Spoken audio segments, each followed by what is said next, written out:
1,00,000 మంది శివభక్తులతో కలిసి మహారుద్రాక్ష పూజలో పాల్గొనండి. వెంటనే కాల్ చేసి మీ పేరును నమోదు చేసుకోండి. నమస్కారం గురుగారు. నమస్కారం అమ్మా. భక్తులు 2 రకాలు ఉంటారు గురుగారు.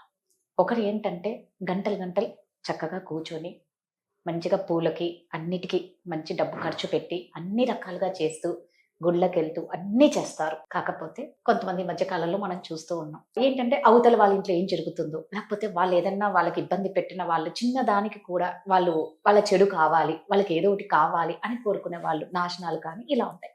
అంటే ఇన్ని పూజలు చేస్తున్నా లోపల కుళ్ళు కుతంత్రాలు మాత్రం ఏమాత్రం తగ్గట్లేదు. అదొకటే. ఇంకో 2 రకమైన భక్తులు ఉంటారు. మేము అంత చేయనీక అంత టైము లేదు, అలా చేయలేకపోతున్నాము, కానీ భగవన్నామ స్మరణ మాత్రం వీడలేదు, ఇంకొకరికి ఇబ్బంది పెట్టేలాగా మేము ప్రవర్తించాం. నిజంగా ఇప్పుడు ఈ ఇద్దరి భక్తులలో భగవంతుని ఆశీస్సులు ఎవరికి ఉంటాయి? విషయం ఏంటంటే అమ్మా, జగతః పితరో వందే పార్వతీ పరమేశ్వరం. జగత్తు మొత్తానికి పరమేశ్వరుడు తండ్రి, పార్వతీదేవి తల్లి. ఈ పూజ చాలా మంది, ఇప్పుడు మీరు అడిగినటువంటి ప్రశ్న మమ్మల్ని చాలా మంది అడిగారు. లోపల ఈర్షాద్వేషాలు పెట్టుకుని ఎదుటివాడి నాశనం కోరి వాడు ఎన్నో పూజలు చేస్తే వాడినే దేవుడు అనుగ్రహిస్తాడా అంటే అనుగ్రహిస్తాడు. వాడికి కేవలం పూజ చేసినటువంటి ఫలితాన్ని మాత్రమే అనుగ్రహిస్తాడు. ఈ లోపల ఉన్నటువంటి ఈర్షాద్వేషాలు, ఈ కుళ్ళు కుతంత్రం, ఇదంతా కూడా వాడికి పాపకర్మ ఫలితం వెళ్ళిపోతుంది. ఈ పాపకర్మ అనేటటువంటిది భగవంతుడు తప్పనిసరిగా దానికి శిక్షణ వేస్తాడు. కర్మ ఎవడైనా అనుభవించాల్సిందే. మనం చేసేటటువంటి పూజలు ఎప్పుడూ కూడా తెలియక చేసినటువంటి పాపములు మాత్రమే నివారణమవుతాయి తప్ప తెలిసి చేస్తూ ఆ పూజని చెయ్యకూడదు. ఇప్పుడు చాలామంది ఏం చేస్తూ ఉంటారయ్యా అంటే, అన్నదానాన్ని మించినటువంటి దానం లేదు, అన్నదానం చేస్తే సకల పాపాలు పోతాయి అంటే వాడు ఓ మడ్రో లేకపోతే ఓ మానభంగమో లేకపోతే వాడు ఏదో ఒకటి చేసేవాడు ఒక 1000 మందికి అన్నదానం చేస్తే ఆ పాపం పోయినట్ట కాదు. వీడు ఏదైతే పాపకర్మ చేశాడో తెలిసి చేసినటువంటి పాపకర్మ యొక్క ఫలితం తప్పనిసరిగా అనుభవిస్తాడు. దాంట్లో మాత్రం 100% గ్యారంటీ.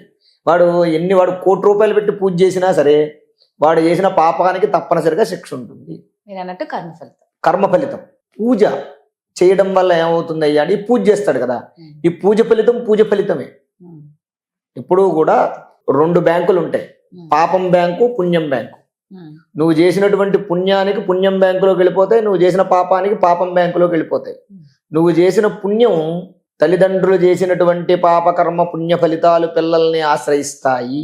కాబట్టి మన పిల్లలకి ఆ పుణ్యాన్ని ఇస్తాడు. ఇప్పుడు నాకు ఒక సందేహం వచ్చింది. కొంతమంది ఒకరు నాశనం కావాలి అని చెప్పి పూజలు చేసే వాళ్ళు కూడా ఉన్నారు. మరి అక్కడ ఎలా ఉంటది పూజా విధానం అంటే దాని ఫలితం? మన సనాతనమైన ధర్మంలో సాత్వికమైనటువంటి పూజల్లో ఏ దేవుడు కూడా ఎదుటివాడు నాశనం అవ్వాలని పూజ చేస్తే ఫలితాన్ని ఇవ్వడు. ఏ దేవుడు ఇవ్వడు. కేవలం ఎదుటివాడు నాశనం అవ్వాలని చేసి, అందుకే క్షుద్ర పూజలు, తాంత్రిక పూజలు అనేవి ఎందుకు వచ్చాయ్యా అంటే, ఇప్పుడు ఈ దేవుళ్ళు వీళ్ళు వెళ్ళి ఏమండి నన్ను వాడు బాధ పెడుతున్నాడు వాడిని చంపేయండి అని అంటే, వీడు వెంటనే ఈ దేవుడు వెళ్ళి వాడిని చంపేస్తే అసలు క్షుద్రాలు తాంత్రికాలు రావు కదా. ఎక్కడి నుంచి వచ్చాయి అవి అంటే, ఎప్పుడైతే మనం ఒక దాన్ని పట్టుకున్న తర్వాత దానివల్ల పని అవ్వదో అప్పుడు 2వ దాన్ని పట్టుకుంటాడు. అలాగా ఎప్పుడూ కూడా అమ్మ, భగవంతుడు ఎప్పుడూ కూడా ఎదుటివాడి నాశనాన్ని కోరుకోడు. అందరి యందు కూడా వాడు వెధవైనా, వాడు చెడ్డవాడైనా, వాడు మంచివాడైనా, వాడు ఎలాంటి వాడు పుణ్యాత్ముడవని, వాడు పాపాత్ముడవని ఒకటే విధమైనటువంటి దృష్టితో చూస్తాడు భగవంతుడు. పుణ్యాత్ముడిని భక్తుడిని ఇంకొద్దిగా ఎక్కువగా చూస్తాడు. అక్కడ మనం తెలుసుకోవాల్సినటువంటి విషయం, పుణ్యాత్ముడికి పాపాత్ముడికి ఒకటే దారి. కానీ పుణ్యాత్ముడు భక్తుడు ఎవరైతే ఉంటాడో వాడికి కొద్దిగా గేట్ పాస్ ఇస్తే తొందరగా పంపిస్తాడు. అంటే వాడికి కొద్దిగా భగవంతుడికి వాడంటే ప్రీతి ఎక్కువ. అలా మనస్సులో కుళ్ళు కుతంత్రాలు పెట్టుకుని పూజ చేసినంత మాత్రాన ఆ పూజకి ఫలితం కలుగుతుందని మనం అనుకోకూడదు. నువ్వు చేసిన పూజకి ఫలితం కలుగుతుంది, కానీ ఆ ఫలితాన్ని ఇన్స్టెంట్గా నీకు ఎంతవరకు ఇవ్వాలో అంతవరకే ఇస్తాడు భగవంతుడు. కానీ ఎదుటివాడిని నాశనం అవ్వాలని కోరి చేస్తే మాత్రం నీకు ఏ ఫలితం రాదు, డబ్బు వేస్ట్ తప్ప నీకు ఉపయోగం లేదు. 2వది నామపారాయణం చేసేవాళ్ళు. ఈ కలియుగంలో అసలు కృతయుగం ఉంది. కృతయుగంలో ఒక కోరిక తీరాలి అంటే కొన్ని లక్షల సంవత్సరాలు తపస్సు చేయాల్సి వచ్చేది. వాడికి ఏదైనా ఒక పదవి రావాలన్నా లేదా సంతానం కలగాలన్నా లేదా ఇంకోటో కోరిక తీరాలంటే కొన్ని లక్షల సంవత్సరాలు తపస్సు చేయాల్సి వచ్చేది. అంత సంవత్సరాలు తపస్సు చేసిన దేవేంద్రుడు, తర్వాత వరుణదేవుడు, అగ్నిదేవుడు వీళ్ళందరూ పరీక్షలు పెట్టి వాడిని ఇబ్బందులు పెట్టి ఆ వాటికి కూడా తట్టుకుని నిలబడగలిగి జపం ఆ వాడు తపస్సు చేస్తేనే అప్పుడు మెయిన్ క్యాండిడేట్ వచ్చి ఏ వరం కావాలంటే ఆ వరం ఇచ్చేవాడు. తర్వాత త్రేతాయుగం వచ్చేసరికి తపస్సుతో పాటు యజ్ఞం మొదలైంది. అంటే అశ్వమేధ యజ్ఞం, పుత్రకామేష్టి యజ్ఞం. దశరథ మహారాజు సంతానం కోసం ఏం చేశాడు? యజ్ఞం చేశాడు. 100 రోజులు యజ్ఞం చేశాడు. అప్పుడు ఆ 100 రోజులు యజ్ఞం పూర్తయిన తర్వాత యజ్ఞేశ్వరుడు వచ్చి, అంటే యజ్ఞ భగవానుడు వచ్చి, అగ్నిదేవుడు వచ్చి పాయసం ఇవ్వడం, అది తాగడం, సంతానం కలగడం జరిగింది. ద్వాపర యుగం వచ్చేసరికి ఏమైందయ్యా అంటే పూజ, తపస్సు, యజ్ఞము, పూజ 3 వచ్చాయి. ఈ 3 చేయడం వల్ల ఏమైంది? ఏదైనా కావాలి అని అంటే వెంటనే వచ్చేది. వెంటనే అంటే ఓ 10 ఏళ్ళు, ఓ 100 రోజులు అలాగా వచ్చేది. ఇంకోటి ఈ కలియుగంలో ఈ 3టికి మనిషికి సమయం లేదు. అందువల్ల ఏం చేశారంటే కలౌ స్మరణాన్ ముక్తి. కలియుగంలో కేవలం స్మరణ మాత్రము చేతనే ముక్తిని ప్రసాదిస్తాడు. కానీ ఆ స్మరణ ఎలా ఉండాలి? నువ్వు ఒక్కసారి రామ అన్నా సరే కలియుగంలో 10 కోట్ల సార్లు నువ్వు రామనామం జపించినటువంటి ఫలితం వస్తుంది. కానీ ఆ రామ అనేటటువంటి 2 అక్షరాలు చెప్పేలోపు నీ మనస్సులో ఏ విధమైనటువంటి ఈర్షాద్వేషాలు కానీ, కుళ్ళు కుతంత్రాలు కానీ, వేరే ఆలోచనలు కానీ ఉండకూడదు. కేవలం స్వామివారి యందు పాదముల యందు భక్తి మాత్రమే ప్రదర్శించి నిశ్చల భక్తితో నువ్వు రామ అంటే చాలు 10 కోట్ల ఫలితం ఇస్తాడు. కానీ కలియుగంలో ఆ ప్రభావం, కలి ప్రభావం వల్ల ఒక్కసారి కూడా నామాన్ని జపించేటటువంటి ఫలితం మన మనసుని భక్తితో జపించేటటువంటి ఇది ఉండదు. అందువల్ల ఏం చేయాలి? నామస్మరణ చేసుకుంటూ ఉండాలి. ఇప్పుడు ఎక్కువ సార్లు పెద్దవాళ్ళు పూర్వం కూర్చుని రామ శ్రీరామ శ్రీరామ నమశివాయ నమశివాయ శ్రీమాత్రను అనుకుంటూ ఉండేవాళ్ళు. అలా ఎందుకు అనుకుంటారు వాళ్ళు? మనం అనుకుంటూ ఉన్న వాళ్ళకి ఏం పని పాట లేదా?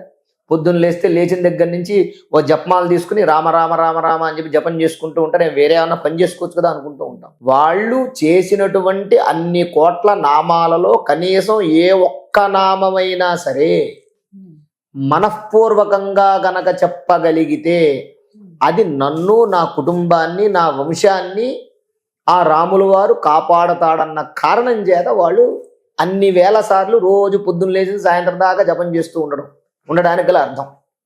అలా భక్తితో చేసిన, కోరికతో చేసిన, ఈర్షాద్వేషాలతో చేసిన చేసిన పూజకైతే ఫలితం ఉంటుంది. కానీ ఎదుటివాడి నాశనం కోరి చేసేటటువంటి పూజకైతే ఫలితం ఉండదు. చక్కగా చెప్పారు గురుగారు. ధన్యవాదాలు. ధన్యవాదాలు. ఆగస్టు 11వ తేదీ లక్ష రుద్రాక్ష పూజ నిర్వహించబడుతుందండి. మీ గోత్రనామాలతో పూజలు నిర్వహించి అదే విధంగా రుద్రాక్ష మరియు విభూతి మీ ఇంటికి ప్రసాదంగా కూడా పంపిస్తారు. ఎవరికైనా ఇంట్రెస్ట్ ఉంటే మాత్రం కింద స్క్రోల్ అవుతున్న నెంబర్ కి కాంటాక్ట్ అవ్వండి. ఇందులో పాల్గొంటే మీ ఇంట్లో ఉన్న కష్టాలు అన్ని విముక్తి అవుతాయని, పిల్లవాళ్ళు ఏమన్నా సరిగ్గా చదువుకోలేదని, ఆస్తి తగాదాలు కానీ, భార్యాభర్తల తగాదాలు కానీ, ఉద్యోగం రాలేకపోతున్నా, ప్రమోషన్స్ ఏమన్నా ఇంట్రెస్ట్ ఉన్నా, వ్యాపారం సరిగ్గా లేకపోయినా, ఇలా ప్రతి కష్టానికి విముక్తి కావాలి అంటే ఆ రోజు ఈ పూజ నిర్వహిస్తే ఖచ్చితంగా ఫలితం ఉంటుంది. ఎవరికైనా ఇంట్రెస్ట్ ఉంటే మాత్రం కింద స్క్రోల్ అవుతున్న నెంబర్కి కాంటాక్ట్ అవ్వండి. శ్రీ మహాగణాధిపతయే నమః.